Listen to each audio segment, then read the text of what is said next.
ನೋಡಿ, ಅದಕ್ಕೆ ಹೇಳೋದು ಜೋಪಾನ ಅಂತ. ದೊಡ್ಡವ್ರು ಸುಮ್ಮನೆ ಹೇಳಲ್ವಾ?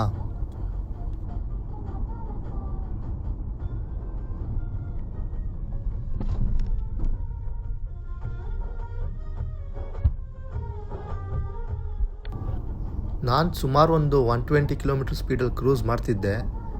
ಸನ್ರೈಸ್ಗೆ ಕ್ಯಾಂಗ್ರೂ ಬಂದಿದ್ದೆ ಗೊತ್ತಾಗಿಲ್ಲ.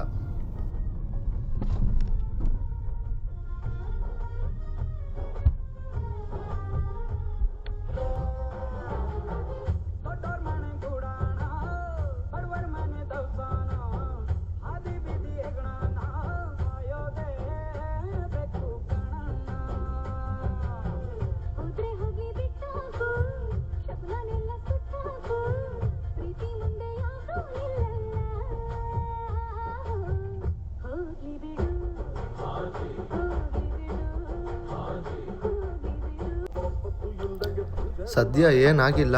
ಮುಂದೆ ಬಂಪರ್ ಸ್ವಲ್ಪ ಒಂದು ಕಿತ್ತೋಗಿತ್ತು, ಅದು ಅಲ್ಲೇ ಫಿಕ್ಸ್ ಮಾಡಾಯಿತು.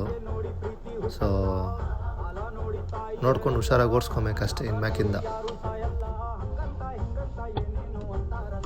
ಸರಿ, ಮತ್ತೆ ಸಿಗೋಣ.